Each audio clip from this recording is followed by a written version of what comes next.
दोस्तों episode start होता है और हमें दिखाया जाता है कि जो यानरिन होता है वो वहाँ पर जियांगशी और चाओ के साथ अपने सफर पर निकला हुआ होता है और उसे किसी भी हालत में अब सिटी पर पहुंचना था जिस सिटी के बारे में उसके मास्टर ने कहा था। और तभी हम देखते हैं कि वो लोग रास्ते में एक सिटी से गुजर रहे होते हैं और जैसे ही वो लोग उस सिटी से गुजरते हैं दोस्तों तभी वहाँ जितने भी लोग बाजार में खड़े हुए होते हैं वो वहाँ पर जियांगशी और मास्टर शाओ के लुक को देख कर कह रहे होते हैं कि इनकी जोड़ी तो हेवन में बनी हुई है, लेकिन ये पीछे बदसूरत इनका गुलाम कौन आ रहा है। जिस पर हम दोस्तों यानरिन को देखते हैं जिसे काफी ज्यादा गुस्सा आ जाता है ये बातें सुनकर, जिस पर यानरिन उन्हें कहने लगता है कि अपनी बकवास बंद करो, मैं इतना भी बदसूरत नहीं हूँ, बस मेरे मुंह पर मेकअप हुआ है। और तभी हम देखते हैं जो मास्टर शाओ होता है वो यानरिन से कहने लगता है यानरिन अगर तुम बदसूरत भी हो तो इसमें कोई बड़ी बात नहीं है। और यानरिन उसके पास जाकर कहता है कि तुम तो अपनी बकवास बंद ही कर लो। जिस पर मास्टर शाओ कहता है कि रुको, मैं तुम्हें अब एक ऐसे जगह पर ले जाऊंगा जहाँ की सारी लड़कियां तुम्हें देखकर खूबसूरती बोल लेंगी। जिस पर हम यानरिन को देखते हैं जो कहने लगता है कि अपनी बकवास बंद करो, मैं कोई ऐसा लड़का नहीं हूँ, मैं एक डिसेंट पर्सनैलिटी का मालिक हूँ। ये कहते ही दोस्तों वो लोग आगे बढ़ते हैं, लेकिन तभी वहाँ पर हमें एक लड़की को दिखाया जाता है और दोस्तों वो लड़की काफी ज्यादा ही मशकूक लग रही होती है और वो चोरी चोरी से इनका पीछा कर रही थी। लेकिन तभी जो मास्टर शाओ होता है उसकी नजर बाज जैसी तेज होती है दोस्तों, तो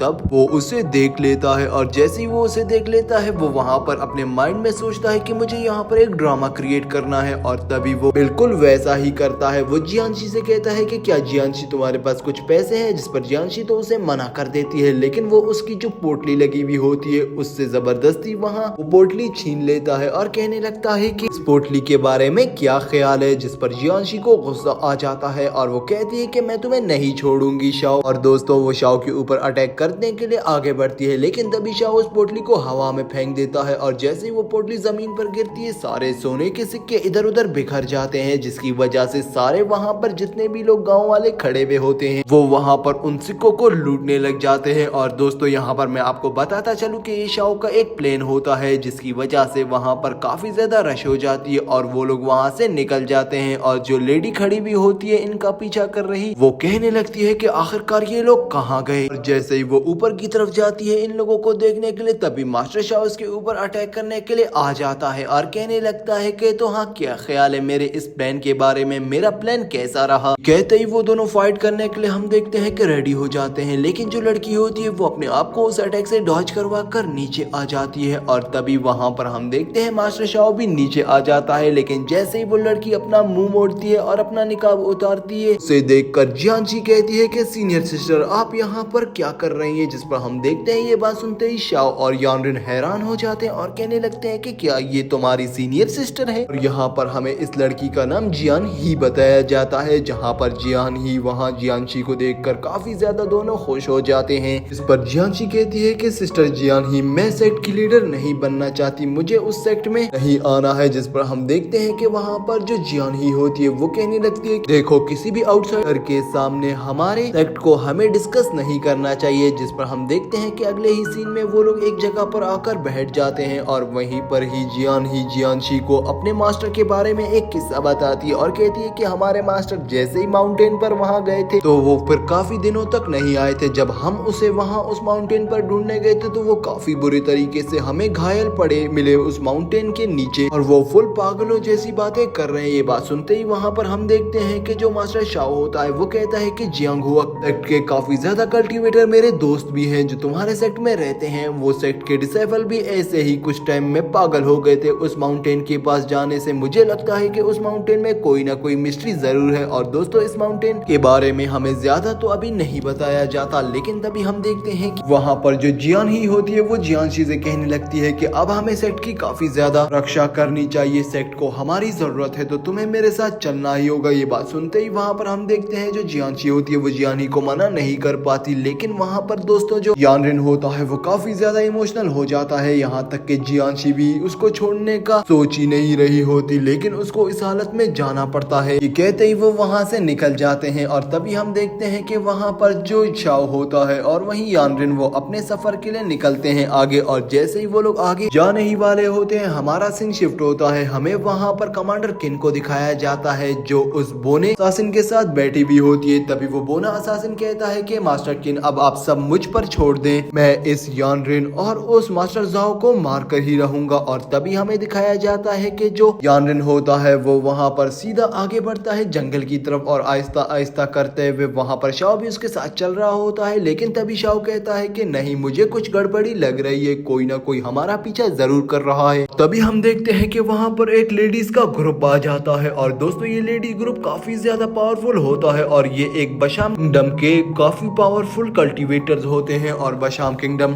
वो कल्टीवेटर वहाँ पर हम देखते हैं कि उन शाओ और यानरिन के ऊपर अटैक कर देते हैं, जिस पर शाओ कहता है कि तुम लोग मेरी खूबसूरती देखने के बावजूद भी मुझ पर अटैक करना चाहते हो। और तभी हम देखते हैं कि वो लेडी शाओ की बात पर ज्यादा ध्यान नहीं देती और दोस्तों यहाँ पर वो उसके ऊपर अटैक कर देती है। ये अटैक काफी ज्यादा ही अच्छा चल रहा होता है। लेकिन दोस्तों तभी वहाँ पर जो यानरिन होता है उसे समझ आ जाती है कि ये सारा का सारा प्लान जियांशी की सिस्टर जियान ही का ही है, जिस पर हम देखते हैं कि उसे लगता है कि अब जियांशी की भी जो जान है वो काफी ज्यादा खतरे में है। तभी हम देखते हैं कि वो अपने इमोशन में आते हुए काफी ज्यादा ही पावरफुल अटैक का यूज करने लग जाता है। और हम देखते हैं दोस्तों आहिस्ता ही आहिस्ता वो एक डीमन ब्लेड अटैक को भी यूज करने लग जाता है। और दोस्तों ये अटैक इतना ज्यादा पावरफुल होता है कि शाओ भी इसे देखकर डर जाता है और कहने लगता है कि अब मुझे किसी भी हालत में इस लड़के को रोकना होगा, ये लड़का पागल है, इसने जिस किस्म का अटैक निकाल लिया है इससे तो किसी की भी जान जा सकती है, यहाँ तक कि इसकी अपनी ही जान जा सकती है। और ये किंग ही स्वॉर्ड इतनी ज्यादा आसान नहीं है हैंडल करना। और तभी हम देखते हैं कि वो वहाँ पर आगे की तरफ बढ़ता है ताकि वो यानरिन को रोक सके। लेकिन दोस्तों जो यानरिन होता है वो अपने होश में ही नहीं होता, वो उल्टा इसी शाओ के ऊपर अटैक कर देता है और शाओ काफी ज्यादा दोस्तों घायल हो जाता है। और तभी वहाँ यानरिन होता है वो दोबारा से उस पावर का यूज करके उन लेडीज के ऊपर अटैक करने ही वाला होता है। लेकिन तभी जो लेडीज होती है वो कहने लगती है कि ये तो और भी ज्यादा अच्छा हो गया, अब हमें इसे खत्म कर लेना चाहिए। लेकिन तभी दोस्तों वहाँ पर हम देखते हैं कि जाओ की एंट्री होती है, जहाँ पर जाओ आते साथ ही उन अटैक्स को डिस्ट्रॉय कर देता है जो कि उन लेडीज का अटैक होता है। और हम देखते हैं लेडीज के अटैक को डिस्ट्रॉय करते हुए वो उन्हें वहीं पर ही मार डालता है। और दूसरी तरफ हम देखते हैं कि जाओ वहाँ पर आता है, सीधा यानरिन को अपने कंधे पे बिठा कर ले जाने के लिए निकल जाता है। लेकिन तभी वहाँ उसे जो